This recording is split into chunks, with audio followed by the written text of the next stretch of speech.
Welcome to Agasya predictive technique. మనకి ముందర వీడియోస్లో నేను ఎక్స్ప్లెయిన్ చేశాను. గ్రహం అన్నది పాజిటివ్ రిజల్ట్ ఇస్తుందా లేదా నెగిటివ్ రిజల్ట్ ఇస్తుందా, దాని స్థానాన్ని బట్టి మనం ఎలా పరాశర మహర్షి ఎలా సాంప్రదాయ పద్ధతిలో రకరకాలుగా విభజించారు అన్నది ముందర వీడియోస్లో మనం చూసాం. ఈ వీడియోలో గ్రహం తాలూకా స్థితి అంటే అవస్థ అంటే స్థితి, దాని స్టేట్ ఆఫ్ ఎనర్జీ లేదా స్ట్రెంగ్త్ కండిషన్ ఎలా ఉంది అని చూడడానికి డిగ్రీస్ వైజ్ సైన్ని బట్టి ఆ సైన్లో ఎన్ని డిగ్రీస్లో ఉందో దాన్ని బట్టి ఆ గ్రహం తాలూకా క్యాపబిలిటీ ఏంటో మనం ఐడెంటిఫై చేయడం అనమాట. అయితే దీనికి మనకి ముందే తెలుసు సరిరాశులు, బేసి రాశులు, ఆడ్ సైన్స్, ఈవెన్ సైన్స్. అలానే బేసి రాశుల్ని పురుష రాశులు అని, అలానే సరిరాశుల్ని స్త్రీ రాశులు అని అన్నారు. పురుష స్త్రీ అంటే ఇక్కడ తత్వం మనం తీసుకోవాలి. పురుష తత్వం, స్త్రీ తత్వం అంటే యంగ్ అండ్ ఎనర్జెటిక్గా ఉండి ఫాస్ట్ ఫార్వర్డ్గా అంటే ముందుకి దూసుకు వెళ్ళిపోయే తత్వం, ఇండివిజువాలిటీ, ఇలాంటివన్నీ పురుష రాశులకి. స్త్రీ రాశులకు వచ్చేసరికి నరిషింగ్, కేరింగ్, ప్లానింగ్, ఫ్యూచర్ కోసం ప్లాన్ చేయడం, వెరీ వెల్ బ్యాలెన్స్డ్గా ఉండడం, ఇంపార్టెంట్ విషయాల్ని ఇంపార్టెంట్ విషయాల్ని ఐడెంటిఫై చేసి ఇంపార్టెంట్ విషయాల్ని లైఫ్లో ఇంపార్టెంట్ వ్యక్తుల్ని ఎంఫసైజ్ చేయడం, ఇలాంటివన్నీ స్త్రీతత్వానికి సంబంధించినవి. సో అయితే ఇప్పుడు ఈ బేసి రాశులు, సరిరాశుల్లో వాటి డిగ్రీలను బట్టి కొన్ని అవస్థల్ని ఇచ్చారు. అయితే దీంట్లో మనకి తెలుసు 30 డిగ్రీస్ ఒక్కొక్క సైన్, ఒక్కొక్క రాశికి 30 డిగ్రీస్ ఉంటుందని. దీన్ని 6 డిగ్రీస్గా ఈక్వల్ పార్ట్స్గా డివైడ్ చేస్తే మనకి 5 అవస్థలు వస్తాయి. అది బాలావస్థ, కౌమారావస్థ, యవ్వనావస్థ, వృద్ధాప్యం, వృద్ధావస్థ, మృత్యావస్థ. సో మనం తెలుగు వాళ్ళం కాబట్టి మీకు ఆల్రెడీ అర్థమైపోయి ఉంటుంది, కానీ మళ్ళీ నేను ఎక్స్ప్లెయిన్ చేస్తాను. సో బాల్యావస్థకి బేసి రాశిలో 0 to 6 డిగ్రీస్ ఇచ్చారు. ఇక్కడ ప్లానెట్ ఉంటే అది బాల్యావస్థలో ఉంటుంది అని. తర్వాత 6 to 12 డిగ్రీస్ కుమారావస్థ, 12 to 18 డిగ్రీస్ యవ్వనావస్థ, ఇదంతా బేసి రాశులకి. 18 to 24 డిగ్రీస్ వృద్ధావస్థ, తర్వాత 24 to 30 డిగ్రీస్ మృతావస్థ. అయితే ఇదే బేసి రాశులకు వచ్చేసరికి 0 to 6 డిగ్రీస్ మృతావస్థతో స్టార్ట్ అవుతుంది. తర్వాత 6 to 12 డిగ్రీస్ వృద్ధావస్థ, అంటే బేసి రాశులకి రివర్స్లో అనమాట. డిగ్రీస్ అవే ఉంటాయి కానీ అవస్థలు మటుకు రివర్స్లో వస్తూ ఉంటాయి. మృతావస్థతో స్టార్ట్ అవుతుంది. ఆ తర్వాత వృద్ధ, యవ్వన, కుమార, బాల్యావస్థ, అంటే ఇక్కడ 24 to 30 డిగ్రీస్కి వచ్చేసరికి సరిరాశుల్లో బాల్యావస్థకు వస్తుందన్నమాట. ఇలా డిగ్రీస్ని ఐడెంటిఫై చేశారు. అలానే బాల్యావస్థలో ఉన్న ప్లానెట్ ఉన్న గ్రహం 25% మాత్రమే రిజల్ట్స్ ఇచ్చే క్యాపబిలిటీ ఉంటుందని, తర్వాత కుమారావస్థలో 50% రిజల్ట్స్ ఇవ్వగలుగుతుంది అని, తర్వాత యవ్వనావస్థలో 100% రిజల్ట్ ప్లానెట్ ఇవ్వగలుగుతుంది అని, తర్వాత వృద్ధాప్యంలో 50 to 75% అన్నమాట. తర్వాత మృతావస్థ 0%, నిల్. అక్కడ ఆ ప్లానెట్కి రిజల్ట్ ఇచ్చే అవకాశం లేదు అని చెప్పారు. కానీ మళ్ళీ గ్రహాలని బట్టి మళ్ళీ దీన్ని విభజించారనమాట. అయితే జనరల్గా అయితే ఇప్పుడు ఈ యవ్వనావస్థ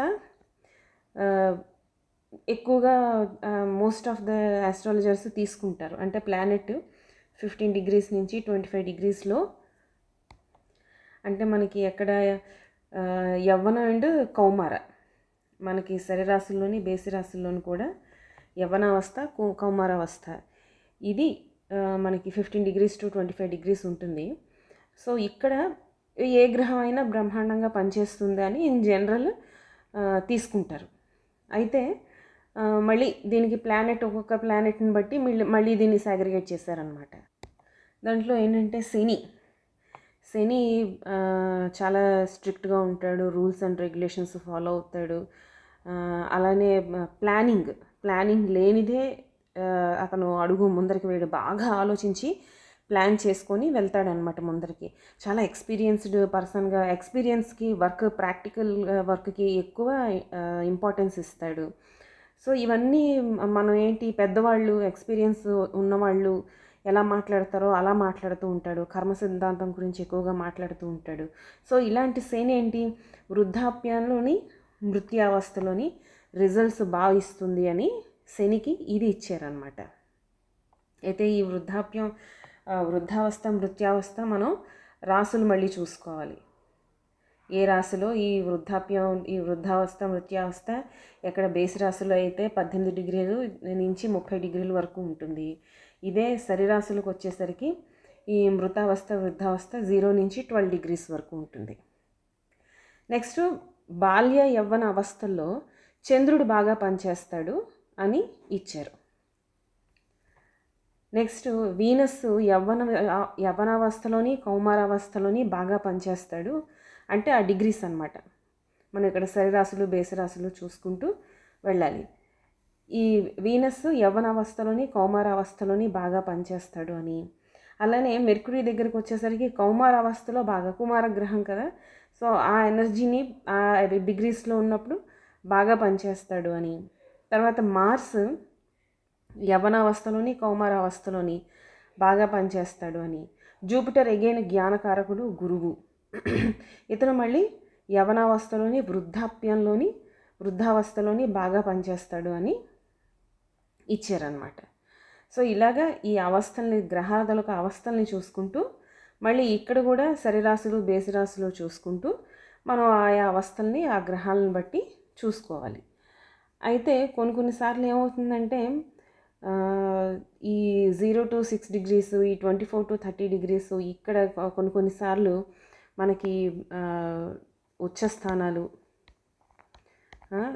తర్వాత నీచ స్థానాలు, అక్కడే మూల త్రికోణం కూడా ఉంటుంది, పవర్ఫుల్ మూల త్రికోణం. నెక్స్ట్ D1 ఎక్స్ప్లెయిన్ చేసినప్పుడు అక్కడ కూడా నవాంశలో కూడా మళ్ళీ ఉచ్చ స్థితిలో ఉందా నీచ స్థితిలో ఉందా చూసుకోవడం. D1 నుంచి D9కి ప్లానెట్ వెళ్తున్నప్పుడు అది ఎక్కడ ఉంది, దాని స్థితి ఏంటి, దుస్థానాల్లో ఉందా, కేంద్ర కోణాల్లో ఉందా, తర్వాత ఉపచయ స్థానాల్లో ఉందా, తర్వాత లాభభావంలో ఉందా, ఇలాంటివన్నీ చూసుకోవడం. ఆ తర్వాత D1 నుంచి D9కి వెళ్ళేటప్పుడు ఇంకొక 2 ఉన్నాయి. అదేంటంటే దాన్ని పుష్కర నవాంశ అండ్ పుష్కర భాగ డిగ్రీస్ అంటారు.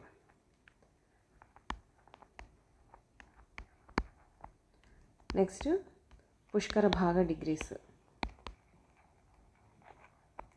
అలానే వర్గోత్తమం. సో ఇవన్నీ చూసుకొని అప్పుడు మనం ఈ అవస్థల దగ్గర ఈ ప్లానెట్స్కి స్ట్రెంగ్త్ అన్నది వీటన్నిటిని గుర్తుపెట్టుకోవాలి, వీటన్నిటినీ చెక్ చేయాలి. చెక్ చేసిన తర్వాతే మనం కరెక్ట్గా మనకి రిజల్ట్ వస్తుందన్నమాట. ఒక ప్లానెట్ తాలూకా పవర్ని పాజిటివా నెగిటివా ప్లస్ దానికి ఎంత శక్తి ఉంది, ఎంత 50% ఇస్తుందా 100% ఇస్తుందా రిజల్ట్స్, అది కూడా మనం ఎక్కడ చూస్తాం, దశాభుక్తుల్లోనే చూస్తాం. సో ఈ దశాభుక్తుల్లో ఈ రిజల్ట్ ఎలా వస్తుంది అన్నది మనం చూసుకోవాలి అంటే వీటన్నిటిని అబ్జర్వ్ చేసి అప్పుడు మనం ఐడెంటిఫై చేయాలి, స్ట్రెంగ్త్ని ఐడెంటిఫై చేయాలి. అప్పుడు మనకి ప్రిడిక్షన్ అనేది కరెక్ట్గా చేయగలుగుతాం.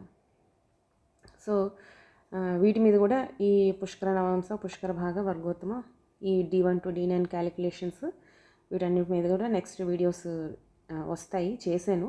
అవి 1 by 1 రిలీజ్ చేస్తాను, అప్డేట్ చేస్తాను. So keep watching Agastya predictive technique.